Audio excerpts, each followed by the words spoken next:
Hello guys! Hello! This is for Leo. Leo, welcome dito sa aking channel, Kapalaran 888. Welcome!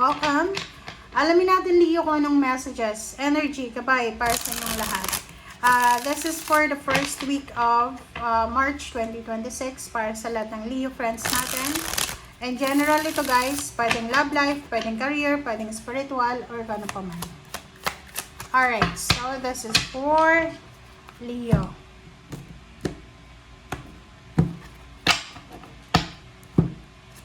Okay, first card tayo, second card. Wow! Leo, ang nakikita ko sa iyo dito, you're planning for a celebration. Maybe you're planning for a celebration. There's a happy occasion here. Maybe sa linggong ito, you're planning for something big. Diba? Kasi itong dasan na to, malaki siya. Malaking bagay. You're planning for something big na posibleng hindi matuloy. You're planning for something na celebration na posibleng hindi matuloy sa linggong ito. So, nakikita ko sa'yo dito na medyo disappointed ka kasi yung gusto mo ay hindi mangyayari. Parang ganun. Wow! Leo, congratulations sa iba sa inyo. Kasi, kung makikita mo dito, may iba sa inyo dito, Leo, na papabor sa inyo yung sitwasyon ngayong linggong ito, lalo na kung ito ay sa career. Kung yung iba sa inyo dito is waiting for a promotion, salary increase, or recognition, posible na darating to sa linggong ito. Pero, may advice sa'yo yung baraha mo. Okay? Kung bago ka lang dyan sa company na pinagtatrabahuhan mo, like ano ka lang, trainee ka pa lang, nagtitraining ka pa lang, or nasa probation ka, like nasa 6 months ka pa lang, huwag kang magmamadali na mag-apply ng mataas na posisyon. Okay? Kasi kailangan mo daw Liyong dumaan sa step by step na proseso. Okay? So, sinasabi ng baraha sa'yo dito, na kailangan mo daw na magdahan-dahan. Huwag kang masyadong mabilis na like yung iba sa inyo dyan, Leo, kakapasok nyo lang sa trabaho, tapos bigla ka nang magpapalayout ng bahay kasi magpapatayo ka ng mansyon. So, etong sinasabi ng baraha, magdahan-dahan daw tayo. Another is, mayroon ditong selebrasyon na posibleng mahang or hindi mo tuloy kasi mayroong mas importanteng bagay ka na kailangan ayusin. Like, for example,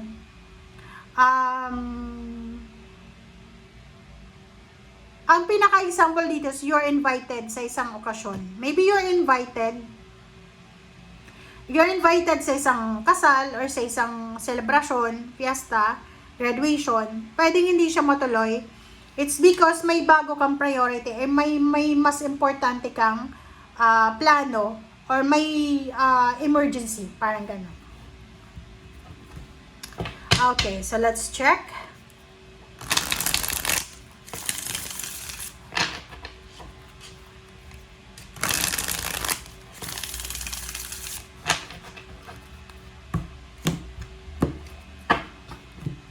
Leo, the Sun, Lovers. Okay, so nakikita ko sa iyo dito na yung occasion na yung happiness, there's involvement ng wedding, love life, couple, parang ganon. So, sinasabi ng baraha na possible na kung ano man to na pinaplano mo, maybe nagpaplano kang mag-date, kasama yung asawa mo, boyfriend, girlfriend, o may plano kayo, pwedeng hindi siya matuloy sa linggong ito. Hangman, nakikita ko sa iyo dito, may mga bagay-bagay ka na gustong gawin sa linggong ito or may mga plano ka na posibleng hindi matutuloy. But it doesn't mean na hindi siya matutuloy, ay titigilan mo na. Ibig sabihin niya, sinasabi ng baraha sa iyo dito na if ever lang na hindi matuloy itong plano mo, okay lang.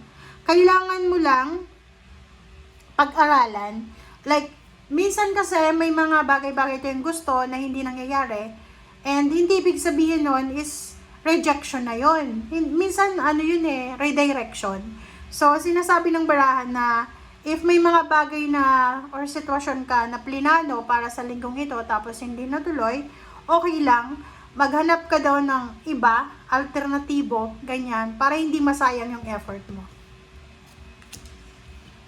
Wow! Congratulations, kasi ito ay 44.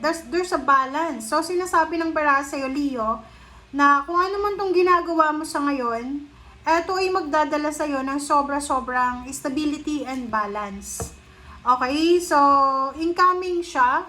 There's an incoming peace and harmony. Maybe you are planning to take a vacation. Pwedeng OFW ka, or nasa ibang bansa ka, or nasa ibang lugar.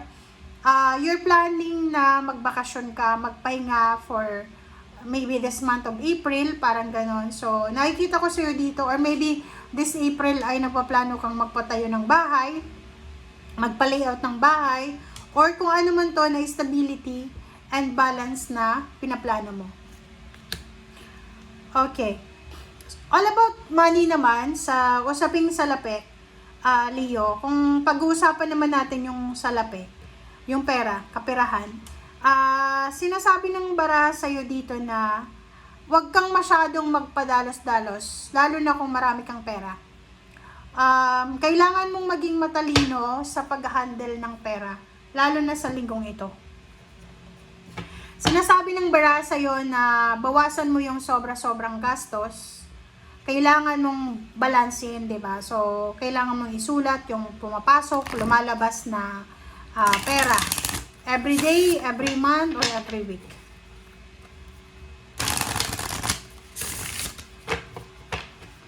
Alright.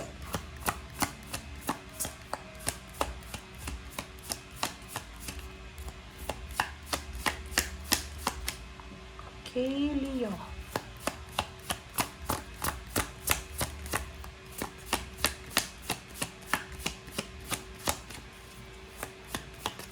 Oops. Okay. Yin and yang, balance, and journey. So, 2, 2, 2. So, tatlong, number 2. Tapos, ito naman, dalawang number 4. So, kung sumatotal mo, this is number 6. Okay? So, sinasabi ng bara sa'yo, Leo, na ano bang plano mo? Kasi yun na nga, maybe you're planning for the month of April, or maybe 2 months from now, or 6 months from now, maybe June. You're planning to take a vacation, or magliwaliw, mag-travel, parang ganon. So, sinasabi ng bara sa'yo na simula ngayong buwan ng Marso, paghandaan mo na. You need to prepare yourself para sa bakasyon na yan, para sa travel na yan, para sa movement or actions na yan. Okay? Alright, so ano ba yung last messages para sa inyo, mga spiritual helpers?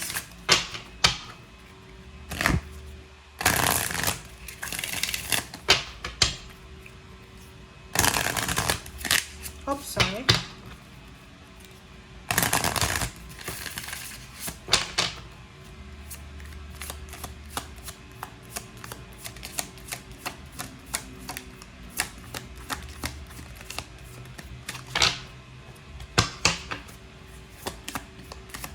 Sorry.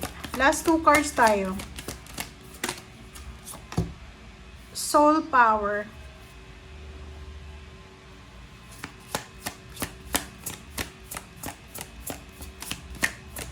Okay.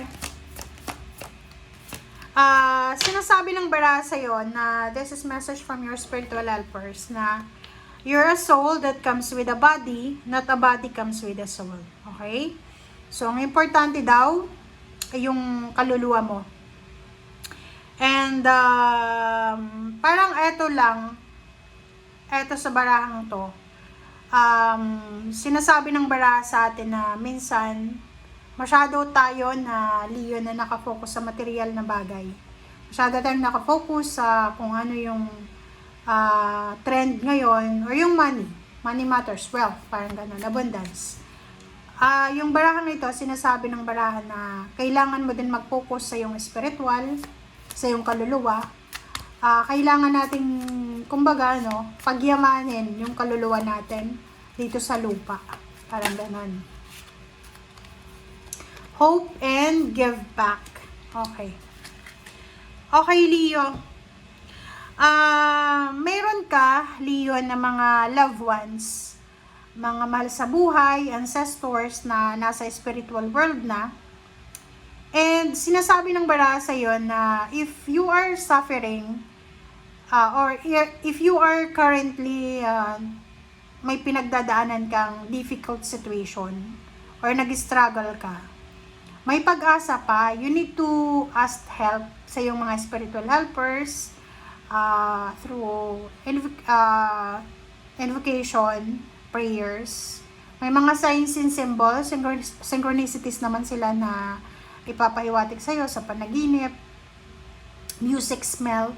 Pag ganun, ibig sabihin, malapit sila sa'yo. May mga gusto silang ipahiwatig sa'yo. So, sinasabi ng bara sa'yo na hindi ka nag-iisa, Leo. Okay? And last card natin is give back. Dito sinasabi ng bara sa'yo na if ever mayroon ka, okay, mayroon kang oras, panahon, pera, you need to give back. Okay? You need to reach out. May mga tao sa paligid mo, Leo, na nangangailangan sila ng tulong mo, emotionally, financially, na ikaw yung kailangan mag-reach out. Or if you are the one in need, ikaw yung kailangan humingi ng tulong. Okay? Thank you, guys. Bye!